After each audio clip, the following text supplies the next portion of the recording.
Good morning students of class seventh. आज मैं आपको lesson 15 the boy with A Catapult यानी कि गुलेल गुलेल वाला लड़का, इस लेसन को एक्सप्लेन करने जा रहा हूँ। ये लेसन भीष्म साहनी द्वारा रचित द बेस्ट 13 से लिया गया है।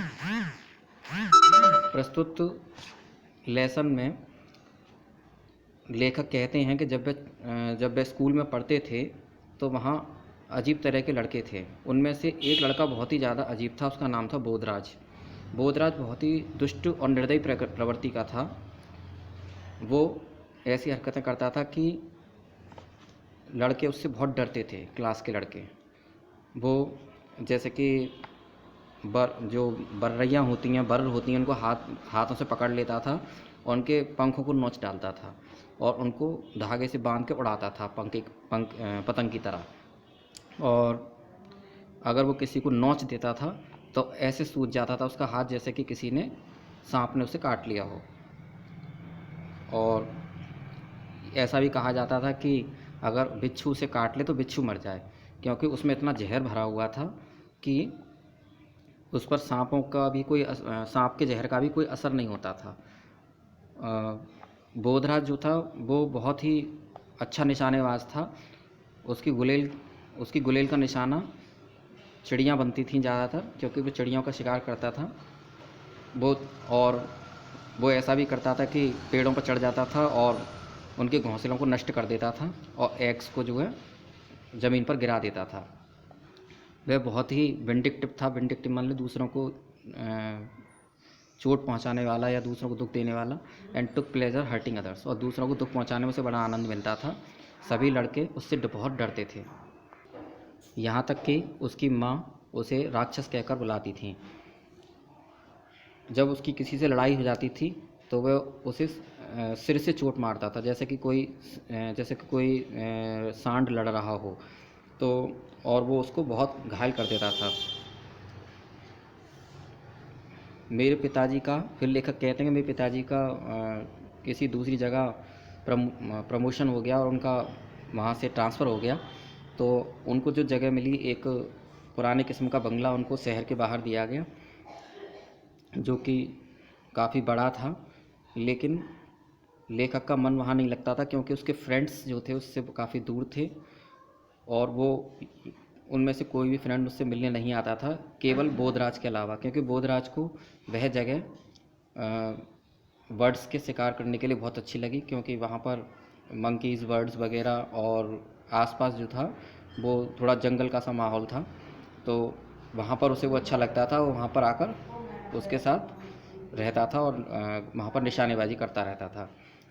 एक बार उसकी माँ ने उस लेखक से कहा कि बोधराज को बुला लो, बोधराज को बुला लो, और वो इतना अच्छा निशानेबाज है और जो है बर्ड्स का शिकार करता है, तो स्टोर हाउस को साफ़ करवा लो। स्टोर हाउस में बहुत सारी बर्ड्स ने अपना वहाँ गंदा कर रखा है। तो वैसे माँ को भी उसकी संगति पसंद नहीं थी, लेकिन बोधराज क्योंकि अकेला रहता था, लेखक अकेला रहता था वहाँ पर बंगलों में, इसलिए बोधराज से दोस्ती करने के लिए उन्होंने अनुमति दे दी। तो लेखक को इस बात पर आपत्ति हुई। उन्होंने कहा कि बोधराज से क्या आप चिड़ियों को मरवाएंगी, जो यहाँ पर जो पक्षी हैं उनको। तो माँ ने कहा कि नहीं, मैं ऐसा नहीं कह रही। मेरा कहने का अर्थ है कि उनके घोंसलों को वहाँ से ले जाकर किसी दूसरी जगह शिफ्ट कर दिया जाए, जिससे कि स्टोर हाउस को वो गंदा ना करें। तो लेखक ने ऐसा कहने पर बोधराज को बुला लिया और बोधराज को बताया कि ये स्टोर हाउस हमें जो है साफ़ करवाना है बर्ड्स से। तो बोधराज तैयार हो गया, उसने अपनी गुलेल उठाई और वो चल दिया। स्टोर हाउस में दोनों आ गए। स्टोर हाउस से ऐसी बदबू आ रही थी जैसे कि मान लीजिए वो किसी जानवरों की मतलब जो पशुशाला होती है उसमें आ गए हों, जहाँ जानवर बांधे जाते हैं। ऐसी गंदी बदबू आ रही थी वहाँ से। तो उन्होंने लेखक ने बताया कि देखो, वो उधर बीम पर जो हैं ऊपर घोंसले हैं और ये मैना के घोंसले जो गंदा कर रहे हैं। बोधराज ने अपनी गुलेल उठाई और नेस्ट पर निशाना साधा। वह बोला कि क्या इनके माता पिता जो है यहीं पर हैं। उनके माता पिता कहाँ हैं मैना के, तो इन चिक्स के माता पिता कहाँ हैं। तो लेखक ने बताया कि बाहर गए होंगे लेकिन इस समय नहीं है। तो उसने अपनी गुलेल से निशाना साधा, 2-3 बार उसने शॉट लगाए लेकिन वो बेकार गए और छत से टकरा गए। तभी वह क्या देखता है कि अचानक एक बड़ी चील का साया वहाँ दिखाई देता है, रोशनदान से साया दिखाई देता है, और वो चील जो थी वो उन पर झपट्टा मार रही थी। नेस्ट में जो चिक्स थे, जो अंडे थे, उन पर झपट्टा मार रही थी। तो बोधराज ने इशारा करते हुए बताया, बोधराज ने लेखक को इशारा करते हुए बताया कि देखो ये लार्ज काइट यहाँ रोज़ाना आती है, इसकी वजह से ही ये पक्षी यहाँ पर चीं चीं और चीखते हैं और चिल्लाते हैं, और यहाँ पर ये गंदगी करते हैं और ये भी गंदगी करते हैं। तो वो लेखक को समझ में आ गया। उसने कहा कि फिर क्या होना चाहिए। तो बोधराज ने अब इस बार जो पत्थर भर के लाया था उसने जो है गुलेल पर साधा, और गुलेल पर लगा के उसने निशाना साधा, चील पर उसने निशाना साधा। चील पर वो मिस हो गया और वो सीलिंग से जा टकराया निशाने पर जो पत्थर लगाया था। तो उसने कहा कि ऐसा करो कि लेखक को उसने वो गुलेल पकड़ा दी कि तुम इसे पकड़ो और उसको हिट करते रहना चील को, ताकि वो बैठ ना पाए। इसी बीच बोधराज ने एक टेबल को दीवार से खिसकाया और रूम के बीच में ले आया और उस पर टूटी हुई कुर्सी रख ली और उस पर चढ़ के उसने मैना के घोंसले को वहाँ से उठाया और नीचे आ गया। फिर उसने कहा क्विकली हमें दूसरी सेफ जगह पर इसको लेकर चलना चाहिए जिससे कि इनके चूज़ों की रक्षा हो सके। तो वो उन्हें लेकर गैराज में आ गया और गैराज में एक बॉक्स पे चढ़ के उसने उसको बीम पर रख दिया। अब चिड़ियाँ पूरी तरह से सेफ़ थीं क्योंकि उस गैराज में केवल एक दरवाज़ा था, एक खिड़की थी, जहाँ पर जो काइट थी वो चील जो थी वहाँ पर नहीं आ सकती थी। तो बोधराज ने लेखक से कहा कि थोड़ा सा पानी लेकर आओ, इनको चिक्स को पिलाना है।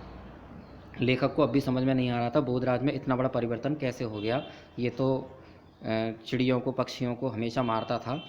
तो वो उसे हैरानी हुई और वो पानी लेकर आ गया और लेखक ने उसको जब पानी दिया तो उसने पानी की कुछ बूंदें चिक्स के मुंह में डाली। चूजे जो थे पानी पीकर उनमें एक नई चेतना आ गई, वो जागृत हो गए और अब भयमुक्त थे। बोधराज उस दिन के बाद से रोज़ाना उनके यहाँ आता था, लेकिन अब वह कभी भी अपने साथ गुलेल या पत्थर नहीं लाता था, बल्कि वो अपने साथ दाना लाता था जो कि चिड़ियों को खिलाता था, और वो घंटों बैठकर वो वहाँ पर चिड़ियों की देखभाल करते थे, उन पक्षियों की देखभाल करते थे, मैना के पक्षियों की, जो मैना के चूजे थे। तो इस तरह से इसमें भीष्म साहनी जी ने ये लेख अपने इस लेख के माध्यम से बताया है कि अच्छे कार्य से व्यक्ति का हृदय परिवर्तन भी किया जा सकता है। तो अब हम आपको इसका आगे चैप्टर में समझाएंगे, MCQs, और बाकी का कार्य अगले नेक्स्ट वीडियो में आपको समझाएंगे। Thank you very much.